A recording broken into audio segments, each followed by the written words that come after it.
그래서 사실 이 자율주행에 대해서 정말 잘 알고 계신 전문가를 모셨습니다. 일론 머스크? 일론 머스크. 올 때 됐죠, 이제. 일론 머스크를 이긴 분이에요. 오. 아, 그럼 MMA 파이터입니까? 뭐 하시는 분이죠? 일론 머스크를 이겼어요. 잠깐만, 일론 머스크를 이긴 사람이 우리나라에 있다. 네. 근데 왜 나는 전혀 모르죠? 왜냐면 나는 이 빅테크라든가 이런 거에 관심이 되게 많거든요. 일론 머스크를 이긴 그 남자분을 빨리 만나야겠네요. 네. 자, 나와주시죠.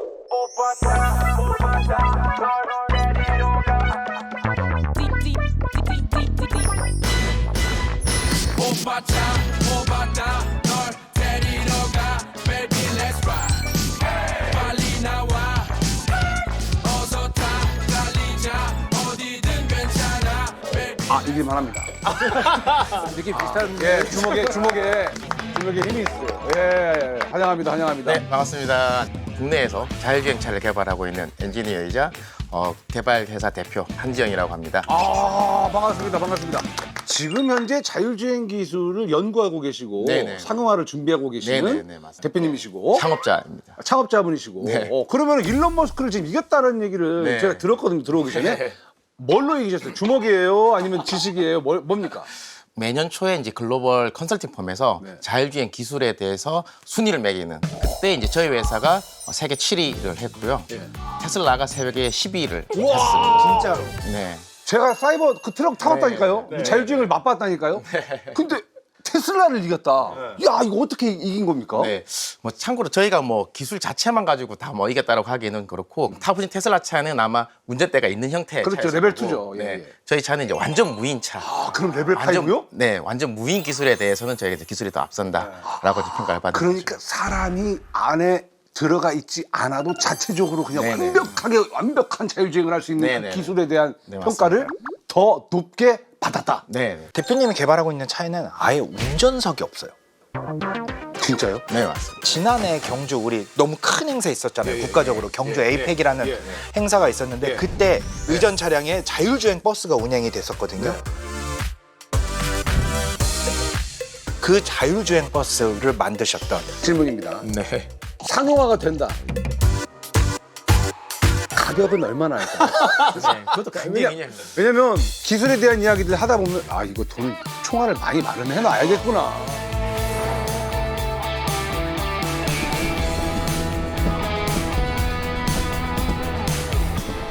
그 테슬라 차량에는 다 운전자석이 있고요. 예.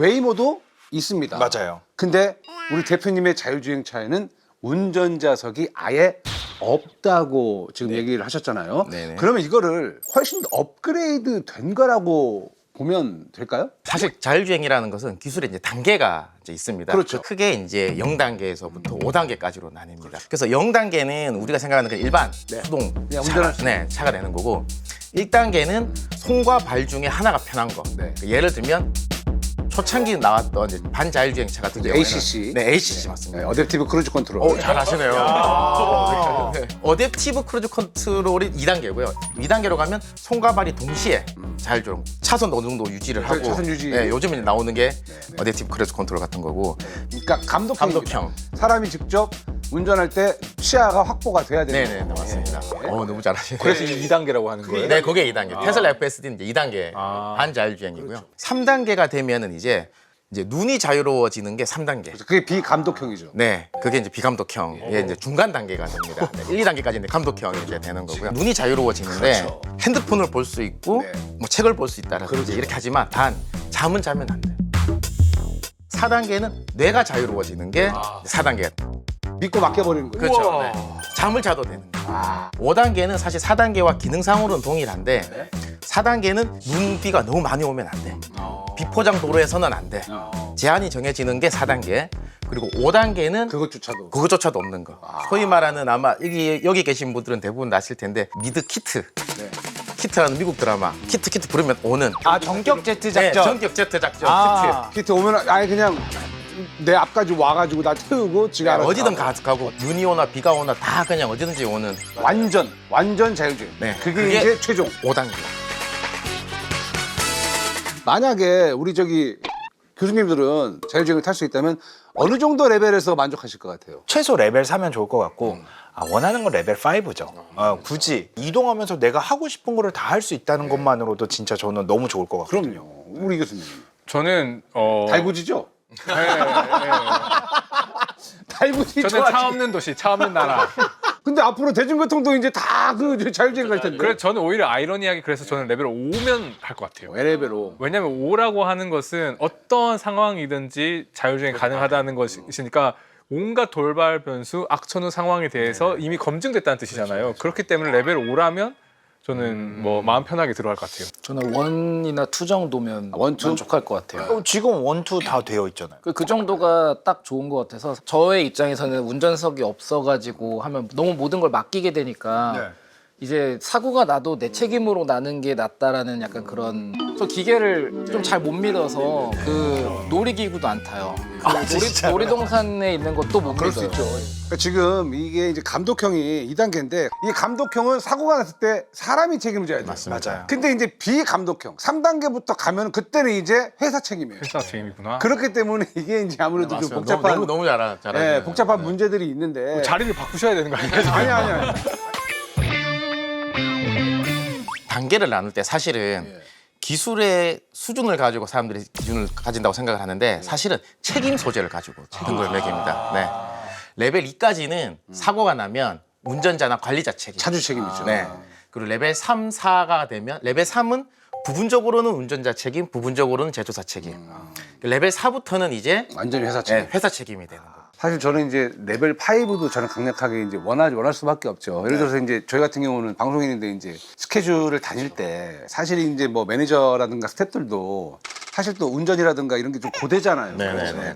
생각만 해도 이게 너무나 이 피로도, 직업적인 피로도가 확 줄어들 거 아닙니까? 그렇죠. 아, 그렇죠, 정말 그렇죠, 꿈 같은데 그러면 또 일의 능률적인 그런 게 많이 또 샘솟을 거고. 네네. 그래서 5단계가 저는 정말 너무 기다려집니다. 맞아요. 그럼 이쪽 엔지니어분들의 목표는 지금 레벨 5입니까? 어떻게 됩니까? 아, 이게 궁극적인 목표는 레벨 5인데 네. 현실적인 목표는 다 레벨 4입니다. 아직까지 사실 레벨 5를 상용화하기 위해서 네. 개발하고 있는 회사는 없고요. 네. 완벽한 레벨 4를 다 개수를 하고 있습니다. 그것만으로도 뭐. 네. 그러면 웨이모는 몇 레벨인가요? 웨이모는 이제 레벨 4가 되는 거죠. 완전 무인 형태로 되고 사고가 나면 웨이모가 이제 책임을 지는 네, 형태가 되는 거죠. 아, 그렇구나. 그래도 이 분야에서는 웨이모가 아직까지는 최고인가요?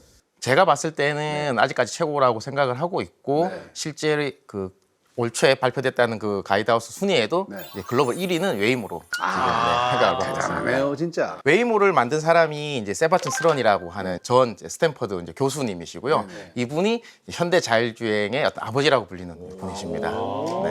아버지가 계셨군요, 자율주행차에도. 그러면은 저기 뭐야 우리 아버지 세바스찬 아버지는 그러면은 최초로 자율주행차를 만든 분이 이분입니까? 아니요, 그건 아니고요. 사실 자율주행의 역사는 굉장히 거슬러 올라가는데 예? 처음 이제 자율주행이라고 우리가 생각할 정도의 기술을 가진 차는 1920년대. 진짜로요? 1920년대? 일제강점기예요, 우리는. 그 차는 이제 우리가 생각했던 그런 차는 아니고 그 차는 이제 1925년에 프랜시스 후디나라고 하는 그 엔지니어가 이제 무선 통신 기술을 이제 개발한 사람이었습니다. 그래서 그분이 만든 무선 통신 기술을 차에다 적용을 해서 어떻게 보면 원격 조정을 한 거죠.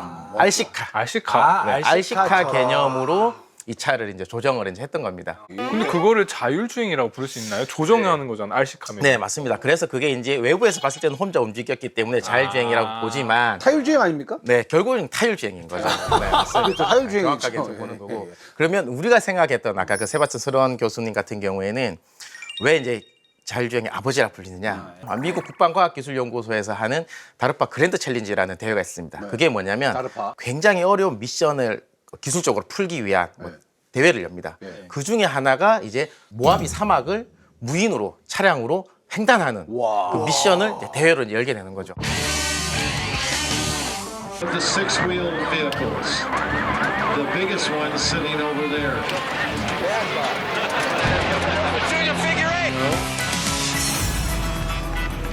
Good try.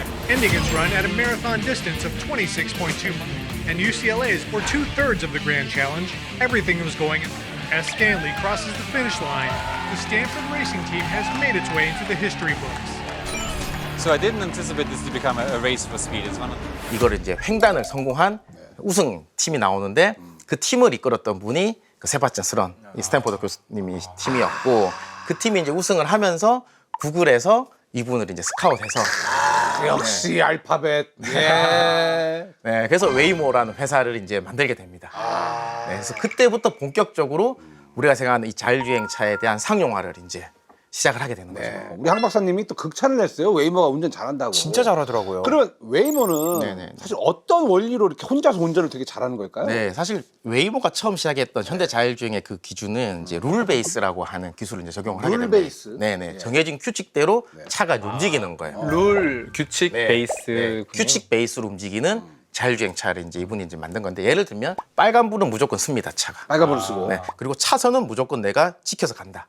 그리고 앞에 장애물이 있으면 네. 피해 간다. 피해간다. 그리고 내가 시속 100km로 달리고 있는데 앞에 뭐 50km로 달리고 있는 차가 있으면 차선 변경을 해서 추월을 하고 한다. 다시 들어온다. 이런 굉장히 많은 규칙을 베이스로 해서 움직이는 로봇처럼 탁탁탁 움직이는 그런 기술을 이제 그 구현해낸 규칙들을 갖다가 하나하나 다 이렇게 입력을 해서 넣어놓은 맞습니다. 거죠? 네. 예. 그런데 이제 왜 웨이모가 잘하느냐?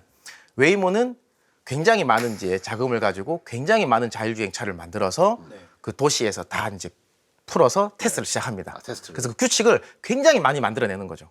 우리가 그물을 짠다면 그물을 굉장히 촘촘하게 짠 겁니다. 네.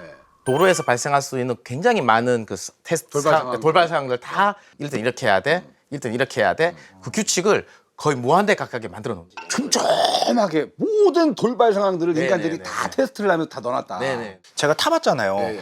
항상 미국에서는 스탑 사인이라고 있어서 스탑 사인 앞에서 미리 정지를 해야 되고 스탑 사인에서는 네 바퀴가 다 멈춰야 돼요. 무조건. 자, 스톱. 앞에 스톱 있죠?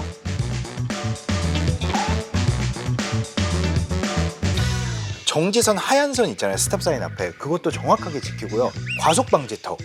진짜 스무스하게 넘어요. 과속 방지턱을. 야, 혼자만 타봤다고 되게 우쭐대. 아니 되게 진짜로. 꺼드럭대. 아 진짜로. 감동받아서 그래요. 나도 타보고 싶다. 시청자 여러분 같이 타요.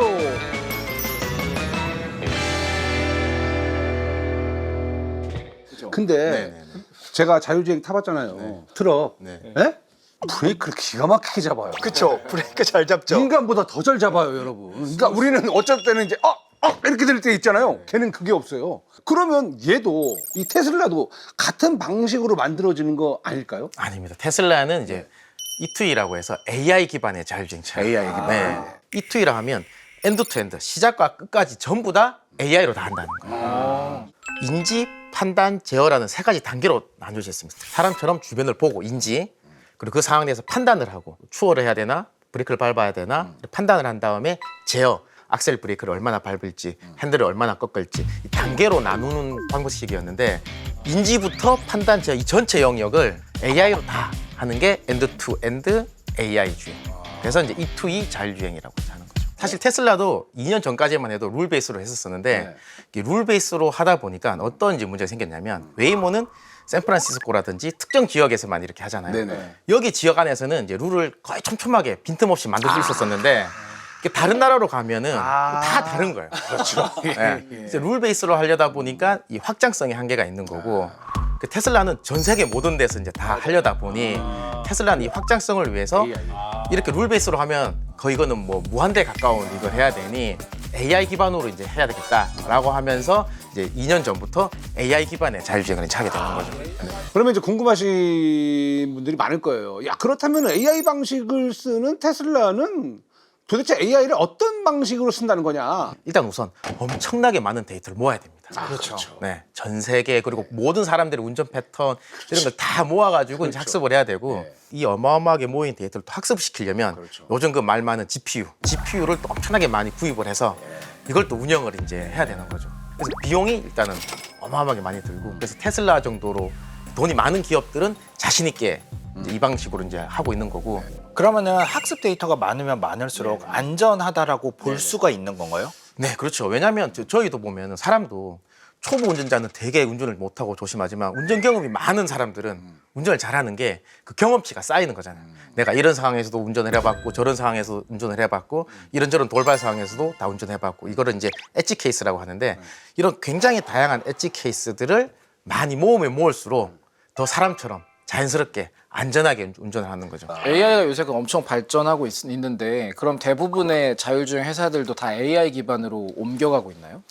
아닙니다. 지금 사실 무인 택시를 운영하고 있는 회사는 다 룰 베이스로 하고 있어요. 무인 택시 룰 베이스입니다. 네, 그 이유는 룰 베이스가 무인이기 때문에 혹시나 모를 변수에 대해서는 안전한 거죠. 돌발 상황이 생기면 그냥 멈춰 서버린다라든지 안전한 지역으로 이동해서 가만히 있는 이제 상태가 되는 거고. 영업용이. 이게 진짜 대표적으로 나타난 사례가 있었거든요. 작년 말 혹시 기억하실 거예요. 샌프란시스코에 그 대규모 정전이 일어났었어요. 정전이 되자마자 웨이모 차량이 전부 멈춰버렸어요. 서버렸어요? 네. 통신이 안 되는 거예요. 그러니까 이게 룰 베이스가 깨진 거죠. 돌발 상황이 맞습니다. 네. 발생을 한 거니까 웨이모가 이제 룰 베이스로 하다 보니까 이 돌발 상황에서 대처를 못하고 모든 차량이 서버리게 된 거죠. 그러면 오히려 그 멈춘 차량들 때문에 도로는 마비인데요? 네.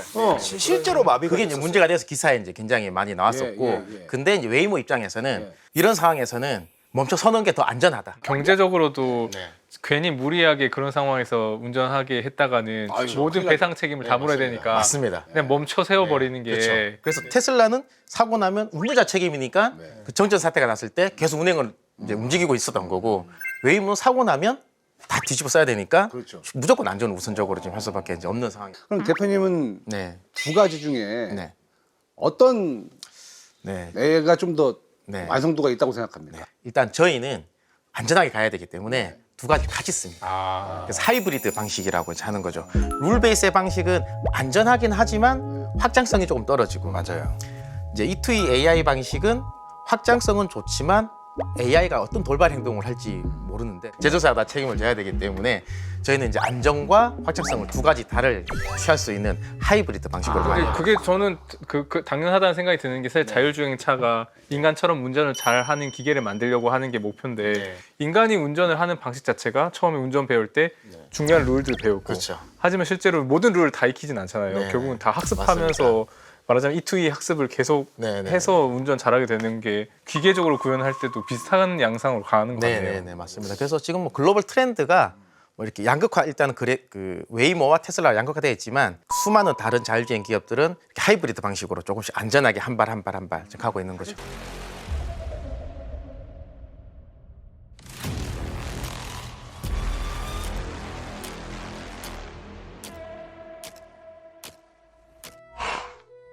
궁금한 게 있어요. 고속도로를 달리고 있어요. 네네. 자율주행차가. 근데 갑자기 고라니가 떴어요. 안타깝죠. 네. 예. 근데 그거를 네. 어떻게 판단할까요? 자율주행차는.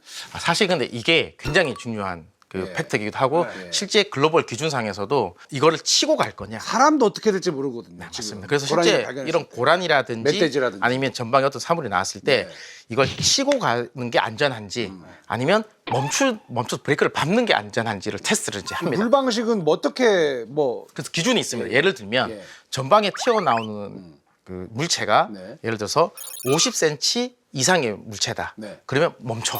아. 네. 50cm 이하다. 그러면 그냥 치고 가. 룰 베이스는 이제 이렇게 판단을 하는 거죠. 네. 크면은 사람일 수도 있으니까 50cm 이상이면 사람일 수도 있고 큰 물체를 칠 경우 내 차가 받는 충격이 클 수도 있기 때문에 규칙을 정하는 거죠. 근데 이제 AI 같은 경우에는 이제 판단을 하겠죠.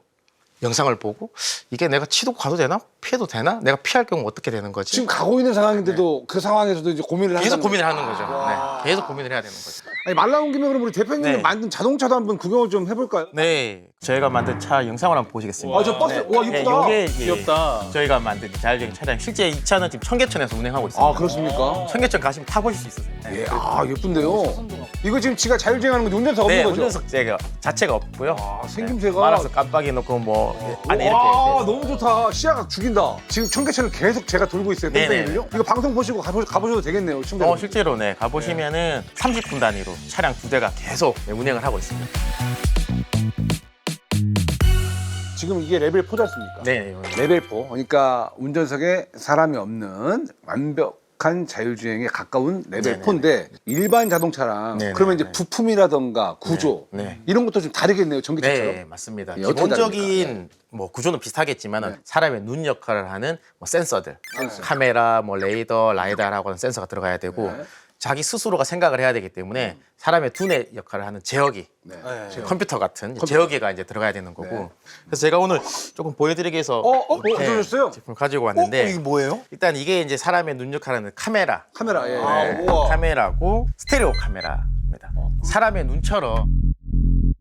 아 양쪽으로 이렇게 보고 네. 두 개 봐서 눈처럼요. 네. 우리도 한눈 가리면 거리감이 없잖아요. 없죠, 이렇게. 없죠. 네. 눈이 두 개가 있기 때문에 이제 거리감이 될 수 있는데 그렇게 하기 위해서 이제 카메라형. 네, 이게 카메라가 되는 자동차에 거고. 그러니까 카메라가 달린 거죠. 테슬라가 지금 여러분들 그 방식이 이제 카메라 방식이거든요. 예. 제어기. 차량용 제어기입니다. 사실 이게 좀 커 보이긴 하지만 사실 초창기 그 웨이모가 그 다르파 챌린지 때 갔을 때 차량에 장착된 그 제어기는 차량 뒷좌석 전체를 채울 정도로 근데 많이 소형화가 되네. 네, 엄청나게 많이 연산을 해야 되기 때문에 굉장히 큰 슈퍼컴퓨터를 이제 썼었고 그럼 이 제어기가 예를 들어서 어떤 역할을 할까요? 네, 사람의 두뇌 역할을 하는 거죠. 그러니까 뭐 예를 들어서 가고 있는데 네. 예를 들어서 뭐가 껴든다. 그러면 빨리 판단해가지고 네, 다시 네. 좀 비킨다든지 그런 거를 판단하는 거예요. 두뇌. 네네. 그리고 카메라. 라이다라고 하는 센서가 있는데 예. 잘 못 보셨을 거예요. 이게 이제 이게 라이다. 라이다라고 하는. 보통 이제 보시는 분들이 카메라나 이제 레이더 방식은 많은 분들이 이제 접하셨으니까 아실 텐데 이 라이다는 좀 생소하실 수 있거든요. 네. 이 라이다 같은 경우에는 레이저 스캐너라고 보통 쉽게 생각하시면 됩니다.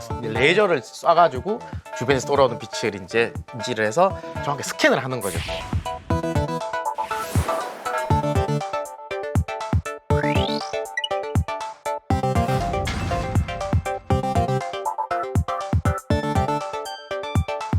레이더는 이제 전자파를 쏘고 얘는 이제 레이저를 이제 쏘는 사용하는 파장대가 이제 다른 이제 상황이고요. 인지 거리가 레이더는 파장대가 큰 반면 굉장히 멀리까지 인지를 하고 대신 정확도가 조금 떨어지고 이 라이다는 파장이 굉장히 짧고 빠르지만은 대신 멀리는 못 봐요. 이건 인지 거리가 한 100에서 200m, 레이더는 한 300에서 400m까지 볼 수 있습니다. 그러면 레이더랑 라이더를 둘 다 쓰시나요? 아니면 라이다만 쓰시나요? 그래서 저희 같은 회사 아니면 이제 웨이모 같은 회사는 카메라와 레이더, 라이더를 다 씁니다. 하이브리드니까. 센서의 모든 장점을 다 써야 돼요. 웨이모가 지금 라이다잖아요. 네. 예, 라이다예요. 위에 꼭지 달린 게 라이다거든요. 저거 달린 거고. 일론 머스크 쪽 테슬라 쪽은 라이다 이거 안 하고 우리는 카메라로 할 거야. 그래서 카메라 센서로 다 하는데 역시나 이걸 다 그냥 합치면 더 꿀 아닌가 라는 거잖아요. 근데 이제 테슬라가 라이다를 쓰지 않는 이유는 비싸다. 그러니까 말하는 거죠. 저도 얼마예요, 이게? 그 얘기 때문에 들었는데 이거 저 비싸죠? 엄청 비싼 걸로 알고 있는데 얼마예요? 저희가 구매한 가격은 한 2천만 원 정도. 한 통이에요. 요 하나, 하나예요? 하나 2천만 원. 그러니까 이게 그냥 일반 자동차에 들어가기에는 너무 비싼 거예요. 그러면 이거를 비싼 걸 왜 쓰느냐? 네. 카메라만 가지고 하면 어쩔 수 없는 카메라가 가지는 물리적인 한계가 있습니다. 깜깜한 밤에는 못 보는 거예요. 네, 깜깜한 밤에는 못 보는 게 있고 카메라로는 정확한 거리를 재기가 이게 조금 쉽지 않아요. 지금 정확한 거리 말씀하셨는데 사실 라이다라는 게 천문학에서 먼저 사용이 됐었거든요. 아폴로 11호가 달에 가서 맨 처음 하고 온 게 뭐냐면은 달에다가 조그만 반사경을 두고 왔어요. 그럼 지구에서 몇몇 관측소에서 거기다가 레이저를 쏘거든요. 그럼 레이저에서 반사가 돼서 다시 그 관측소로 돌아오겠죠. 그 시간을 재면은 달까지의 거리를 밀리미터 단위까지 잴 수가 있어요. 그럼 그 정도로 정확하게 거리를 잴 수 있는 게 이 라이다의 장점이고 사실 이 라이다는 천문학에서 맨 처음 이제 파생된 기술이기도 해요. 만약에 누군가 레이저 포인터 같은 걸 여기다 쏘면은 얘 오작동할 수 있나요? 주행 중에? 실제로 그래서 라이다와 라이더를 마주보게 하는 그런 테스트도 해요. 그래요? 자, 그래서 초기에는 혼란을 일으켰었어요.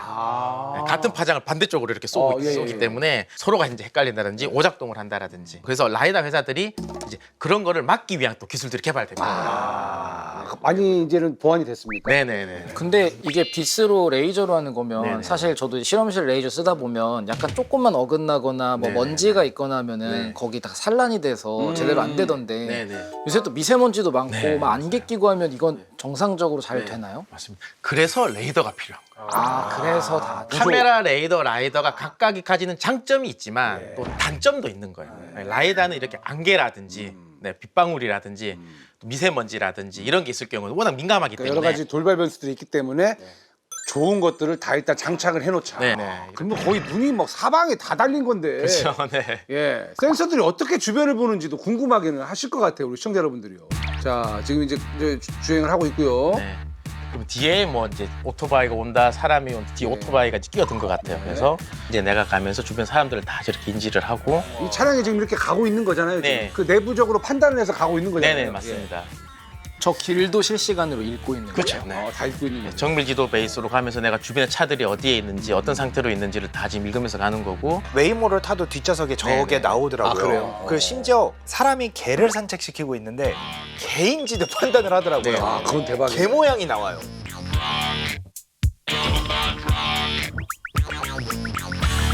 근데 이게 운전이라는 게 모든 그 감각을 동원해 가지고 하는 건데 네네. 지금 자율주행차는 어떻게 보면 눈만 있지 않습니까? 네네.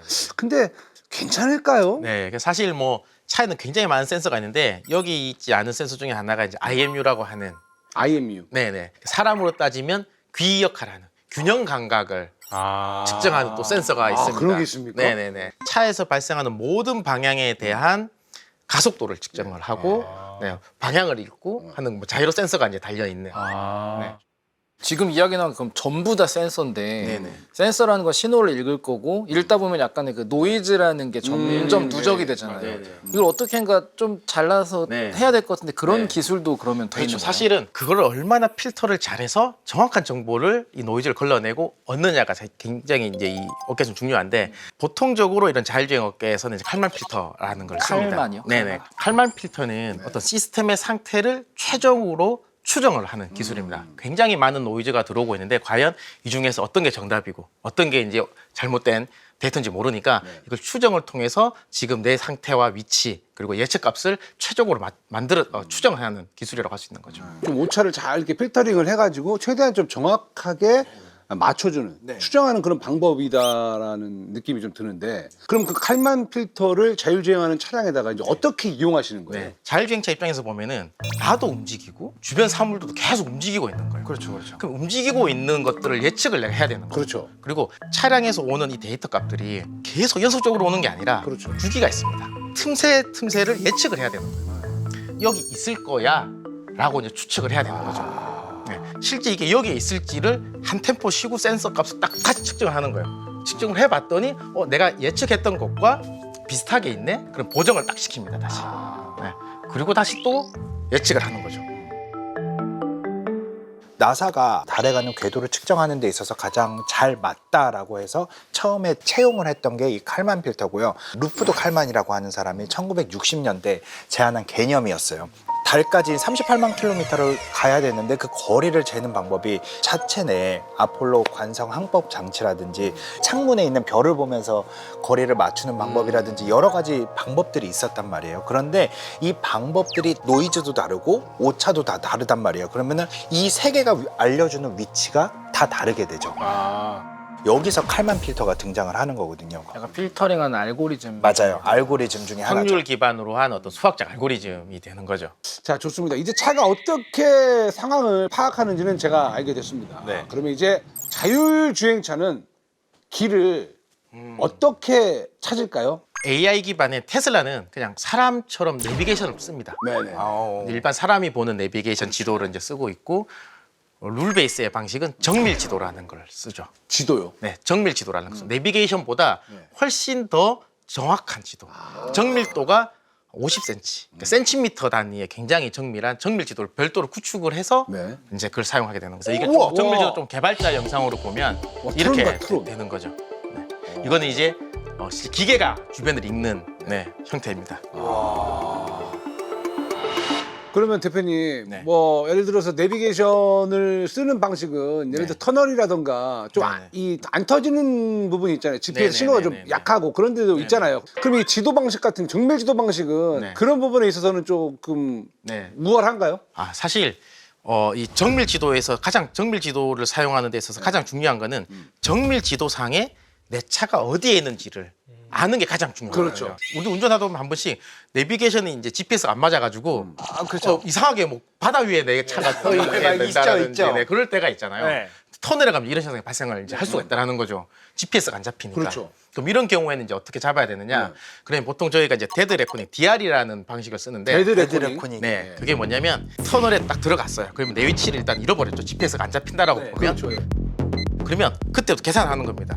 내 차 속도가 지금 시속 60km고 그리고 내가 3초 동안 달렸으니 계산을 하면 내가 몇 미터 앞에 가 있을 거야. 아. 네. 그리고 내 차의 IMU를 통해 가지고 내가 기울기가 어떻게 되는지 보니까 방향은 얼마나 내가 틀어져 있었을 거야. 라는 거를 이제 추측을 하면서 추측을 하고. 가는 거죠. 그러니까 예를 들면 이런 거죠. 우리가 자주 다니는 길에 우리 집에 딱 들어가면 불 꺼져 있어도 내가 대충 걸어서 가잖아요. 이렇게 한 5발자국 걸으면 네, 같이 여기 있고 스킬을 알죠. 예. 몇 발자국 걸으면 뭐가 있고 이제 이렇게 내가 지금까지 움직인 거리를 추측을 해가지고 계산을 해서 하는 방법이 이제 DR이라고 데드 레코닝이라고 하는 방식으로 이제 써서 추측하는 이제 가는 방식. 거고요. 아, 데드 레코닝. 근데 방금 터널의 예시를 말씀 주셨는데 터널에 들어가는 그 외에도 사실 도로 환경이라고 한 게 굉장히 복잡하고 다양하니까 자율주행 차량에게 좀 어려운 그런 주행 환경들이 있을 네. 것 같은데 어떤 것들이 있나요? 사실 요즘 가장 그냥 노멀한 상황이지만 어려운 거는 꼬리 물기.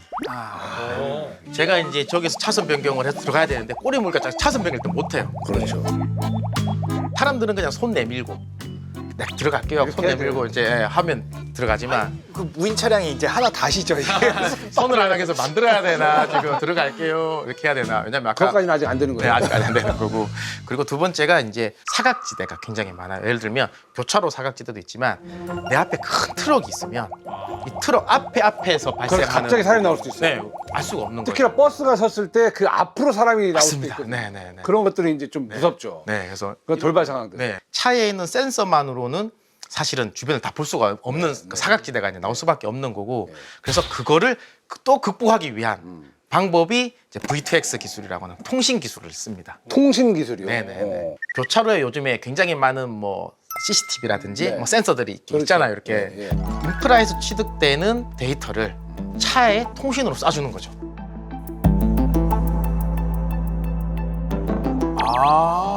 그거를 V2X, V2X. 네, Vehicle to Everything이라고 해서 Vehicle to Everything에서 네. X가 Everything이죠. 잠깐 좀 약간 소름 돋는데. 그럼 나중에 기술이 어느 정도 발전하면은 서로 이제 이게 오케이만 되면은 내 친구 지금 어디 있는지 찾아줘. 그쪽으로 착 가지고 갈게. 이거 되게 좀 그렇게 돼버릴 수도 네네네. 있잖아요. 그렇죠, 지금. 그렇죠, 그죠? 무섭다. 네. 그러면 진짜 무서워요. 그러면 그게 이제 V2 진짜 진정한 V2X가 되는 그렇죠. 거죠. 그러면- 차와 모든 게 연결이 돼버리는. 구급차가 지나가게 되면 교차로에서 신호를 바꿔주더라고요. 자동으로. 그러니까 원래는 빨간불인데 갑자기 파란 저쪽을 막고 파란불로 열어주더라고요. 그거는 좋은 기능이네요. 스마트 인프라 기술 중에 이제 하나가 되는 거죠. 구급차가 지나가는 내 차의 위치를 인프라에다가 주고 인프라에서는 미리 신호를 이제 바꾸는. 오히려 약간은 발생학적으로도 보이는 것 같아요. 그러니까 우리가 처음에 태어났을 때는 주행을 못 하잖아요. 그러니까 걸어 다니지 못하잖아요. 보행도 어렵죠. 감각 기관이 발달하고 조금씩 걸을 수 있게 되다가 나중에 혼자서 잘 걸어 다니는 게 아니라 이제 무리지어서 아주 복잡한 몰에서도 내가 원하는 데를 안전하게 사람들이랑 안 부딪히고 잘 가고 하기 위해서는 또 사람들끼리 어떤 시그널, 눈빛 보고 나는 이쪽으로 가고 넌 저쪽으로 가고 그렇죠. 인간의 발달 과정과 이 자율주행 기술의 발달 과정이 묘하게 닮아 있다는 생각이 들어요. 걱정되는 게 지금 보면 굉장히 많은 기능이 있잖아요. 보안부터 인식하고 연산하고 막 센서를 하고. 근데 거기서 이제 레벨까지 높아지면 네. 전력 소모량이 엄청날 것 같은데 이게 자동차가 커버가 되나요? 이게? 네. 배터리. 네, 맞습니다. 실제로 그래서 저희 같은 자율주행 기업에서는 일단 두 가지 방법입니다. 첫 번째로 얼마나 적은 전기를 쓰면서 자율주행 기술을 구현하느냐가 또 이제 저희 같은 소프트웨어 개발 회사에서는 이제 미션이 되는 거고요. 그와 동시에 배터리 기술도 또 발달합니다. 아, 그렇죠. 네, 우리가 전기차 생각해 보면 처음 전기차 나왔을 때 한 번 충전하면 한 200km 정도밖에 못 가는데 그렇죠. 네. 요즘엔 한 600km 가잖아요. 그래서 전기차 기술, 배터리 기술도 같이 발달하고 있고 지금 자율주행차가 다 전기차에 달려가 있어요. 네, 내연기관이 아니라. 그렇죠. 그래서 전기차에는 큰 배터리를 밑에 이제 싣고 다니는 거죠. 그래서 전기차와 자율주행차가 궁합이 잘 맞는 겁니다. 자율주행 시스템이 잘 돌아갈 수 있게끔 공급원이 이제 더 커지게 되는 거죠. 뭔가 묘하게 자율주행 차는 전기차일 것 같은 느낌이 있는데 그렇죠, 그렇죠. 저 당연하다고 생각했어요. 궁합이 잘 맞고 시너지가 있네요. 네네. 배터리가 특히 거기서 네. 굉장히 중요한 골이네요. 이제 자율주행차 시대가 진짜 코앞에 있는 것 같다는 느낌이 좀 많이 드실 겁니다. 그러면 이제 보시는 분들은 아니 그러면 나도 조만간 어떻게 자율주행차를 뭐 살 수 있는지 지금부터 어떻게 총알을 좀 모아야 되나요? 라고 하시는 분도 계실 거거든요. 예, 어떻게 생각하세요? 네, 사실 그 질문 저도 굉장히 이제 많이 받는데 셔틀버스라든지 특수 목적 차량 같은 경우에는 28년을 전후해서 실제 상용화가 될 거라고 예상을 하고 있습니다. 얼마 안 남았네요. 네. 2년 정도. 네, 1, 2년만 있으면 사실 이제 우리가 대중교통 같은 경우에는 자율주행차를 이제 탈 수 있는 그런 시대가 올 것 같습니다. 예를 들어서 우리 마을버스, 우리 동네 다니는 마을버스, 그리고 혹시 뭐 에버랜드 가시면 주차장에서 매표소까지 다니는 셔틀 코끼리 열차. 네네. 그리고 우리가 아침 일찍 출근하거나 아니면 늦게 집에 들어갈 때 청소차가 이렇게 돌아다닙니다. 동네 최외곽 차로로부터 청소차. 이런 청소차 같은 경우에는 이제 무인화가 금방이라도 이제 가능한 거죠. 영업용이라든가 이런 거는 좀 더 이제 빠를 수가 네네네, 있다라는 그런 그렇죠. 얘기잖아요. 네네, 맞습니다. 개인용은 그 몇 년 보세요? 일반적으로 우리가 생각하는 승용차. 네, 승용차요. 내가 딱 자율주행차를 사겠다라고 하는 거는 아직은 조금 시간이 걸리지 않을까. 네. 갑자기 저는 코앞이라고 생각했는데요. 첫 번째로 우리가 개인용 차를 생각해 보면 고속도로 많이 타잖아요. 시속 뭐 120km, 130km도 달리고 산길도 가야 되고 예를 들어서 뭐 비포장도로도 가야 되고 이제 이런 굉장히 다양한 곳을 가야 되는데 그러려면 첫 번째 센서 기술이 굉장히 좋아야 돼요. 앞서 제가 라이다라고 하는 센서가 한 200m 정도 이제 볼 수 있다라고는 하는데 이게 굉장히 좋은 환경에서 200m를 볼 수 있는 거지 비가 오고 눈이 오고 어둡고 굉장히 악조건에서는 사실상 한 70에서 80m까지밖에 못 봐요. 그렇겠네요. 센서 3개를 다 합해도 7, 80m밖에 못 본 상태로 시속 100km를 달리기는 어렵죠. 쉽지가 않죠. 네. 그래서 굉장히 이제 센서 기술이 더 발달을 해야 되고 그리고 아직까지는 서버용으로 개발된 이제 GPU죠. 차량용 GPU는 조그마한 GPU는 이제 아직까지 그 성능을 다 만족하지 못하고 있기 때문에 기본적으로 센서 기술, 뭐 제어기 기술, 배터리 기술 이런 게 다 동시에 발달돼야지만이 우리가 생각하는 그런 완전한 승용차 기반의 자율주행은 가능하지 않을까. 개인용 레벨 4, 레벨 5 완전 자율주행차는 아직 조금 네네, 시간이 좀 개인이 걸릴 것 사는 같아요. 거에 대해서는 조금 시간이 이제 걸릴 수도 있다. 레벨 2를 이제 비행기라고 봅니다. 그럼 사람들이 일반적으로 생각했을 때 비행기가 쭉 날아오르다가 조금만 더 높이, 조금만 더 높이, 조금만 더 높이 하면 달까지 갈 수 있지 않을까? 라고 생각을 하는 거죠. 자율주행 레벨 2에서 조금만 더 하고 조금만 더 하고 조금만 더 하면 완전 잘 되는 거 될것 아니야? 같은데? 라고 생각하는 거죠. 달에 가려면 처음부터 우주선을 설계를 해야 되는 거예요. 설계가 다르다. 네, 설계 하드웨어 구조 자체가 달라야 되는 거죠. 기가 막히네요, 비유가. 비유가 진짜 확 와닿네요. 전체가 싹 다 자율주행으로 바뀌는 거는 몇 년 보세요? 그거는 예. 제가 살아생전에 보기 아 진짜요? 그만큼 어려운 겁니다. 쉽지 않아요. 계속 뭐 금방은 아닐 것 같아요라고 제가 계속 말씀드리는 이유 중에 하나가 사회적 수용성이라고 저는 보는 거죠. 네. 기술이 아무리 잘 돼 있어도 이 보험이라든지 제도라든지 이런 게 이제 안 돼 있고 사람들이 이제 겁을 먹는 거죠. 예를 들면 우리나라에서 매년 크고 작은 교통사고들이 발생을 합니다. 수동 운전하는 차량들이. 그 중에서 약 2,000명 정도는 사망자가 발생하기로 하고 굉장히 심각한 교통사고가 발생을 하는데 이 경우 사람들은 다 그냥 자연스럽게 받아들이잖아요. 제가 이렇게 말씀드리니까 아 그렇게 사고가 나고 있어? 라고 하지만은 아무런 사회 이슈가 크게 되지 않잖아요. 자율주행 차가 사고가 났다. 그럼 뭐 뉴스가 난리가 난리 나는 나겠죠. 거죠. 난리 나겠죠. 네, 실제로 미국의 GM이 15조를 쓰고 자율주행 차를 개발하다가 접은 게 단 한 건의 교통사고 때문에 너무 이게 이슈가 되면서 이제 접게 된 거거든요.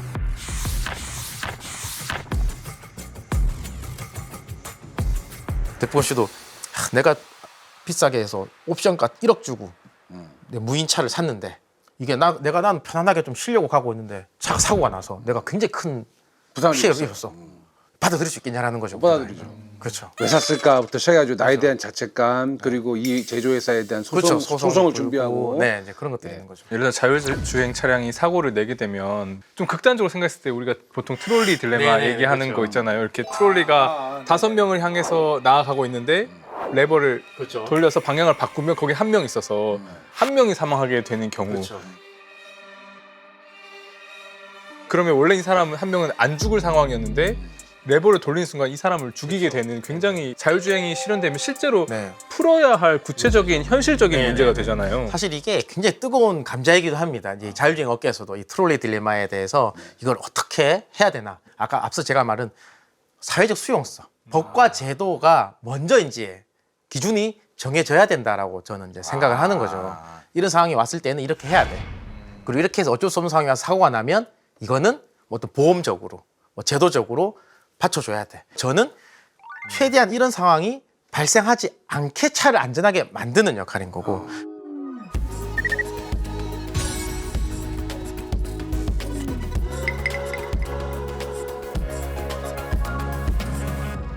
자율주행차가 어쨌건 사람이 운전하는 것보다는 안전하긴 한 거냐. 일반적으로 이제 사람이 운전하면서 발생하는 사고는 약 50만 마일마다 한 번씩 이렇게 사고가 난다고 한다면은 웨이모가 운전한 택시는 126만 마일마다 한 번씩 사고가 납니다. 그래서 한 2배가 넘네요. 2배 이상 안전하다고 하는 그 발표 결과가 네. 있습니다. 뭐 좀 심각하게 사고 나는 그러니까 대형 사고죠. 사람이 굉장히 심각하게 다치는 그런 사고 같은 경우에도 실제로 인간이 운전하는 것보다 한 80에서 90% 이상 적게 나타난다는 거죠. 사실 이제 상용화가 늦는 이유가 이제 새로운 기술에 대한 두려움도 좀 큰 문제라고 생각이 좀 네.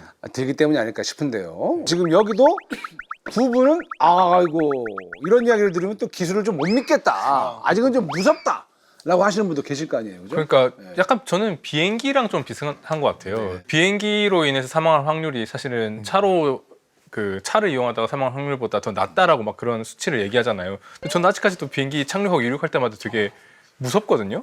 확률이라고 하는 것이 가지고 있는 이 본성이 우리의 그 약간의 그 불안을 완전히 지우지 못하는 게 있긴 하지만 장기적으로는 거기로 갈 수밖에 없지 않나라는 생각을 합니다. 저도 약간 AI 느낌이 좀 나서 처음에 AI 나왔을 때는 거짓말 많이 하고 믿을 수도 없고 이거 의미가 없다. 지금은 다 편하게 쓰고 그러잖아요. 그것처럼 우리가 경험하지 못해서 이것에 두려움이 있는 것 같아서 저도 한번 청계천가 타보면 생각이 확 바뀔 거라는 확신이 생겼고 많이 바뀌죠. 유일한 걱정은 이게 코앞에 와도 내 코앞에 온 건 아닐 것 같아요. 좀 많이 비쌀 것 같아가지고 못 살 것 같은데 약간 이런 느낌. 저는 시기의 문제라고 생각하고 결과적으로는 언젠가는 완전 자율주행 시스템으로 이 모빌리티, 이 사회의 교통 시스템이 바뀔 것 같은데 그렇게 되면 이 모빌리티 자체, 말하자면 우리가 베이클이라고 하는 운송 시스템 자체가 엄청 바뀔 것 같거든요. 네. 실제로 이제 자율주행차 시대가 도래하면 어떤 세상이 펼쳐질까라는 생각을 해보면 소유의 개념이 아니라 이제 그냥 언제든 부르면 오기 때문에 굳이 내가 공유차로 이제 가버리는 거면 공유의 시대로 이제 가버리면 그때 되면 가장 큰 변화가 주차장이 없어질 거예요. 계속 움직이니까요. 네, 계속 움직이고 서 있을 필요가 없으니까 이 차는 도시 구조가 바뀌는 거죠. 우리나라에 있는 주차장을 싹 없애고 그걸 녹지로 바꾼다라든지 거기다 건물을 올린다라든지 뭐 주택을 짓는다든지 주택을 짓는다라든지 하면은 완전 다른 이제 삶이 이제 펼쳐질 게 저는 이제 보이고요. 완전 다른 형태의 모빌리티들 그리고 우리가 상상하지 못했던 형태의 차가 아니라 어떤 로봇 개념의 이동체들이라고 합니다. 맨날 그 코앞이다 했는데 진짜 여러분들이 이제 자율주행차 시대가 멀지 않은 게 느껴집니다. 진짜 2년 후면은 도로에 우리 자율주행차가 막 우리와 함께 달린다고 생각하니까 벌써부터 이렇게 설레기도 하고 좀 기대도 되고 그렇습니다. 우리 대표님 예언이 통할지 제가 눈을 똑바로 뜨고 지켜보도록 하겠습니다. 오늘 멋진 시간 너무 감사드립니다. 감사합니다. 앞으로도 열심히 하십시오. 파이팅입니다.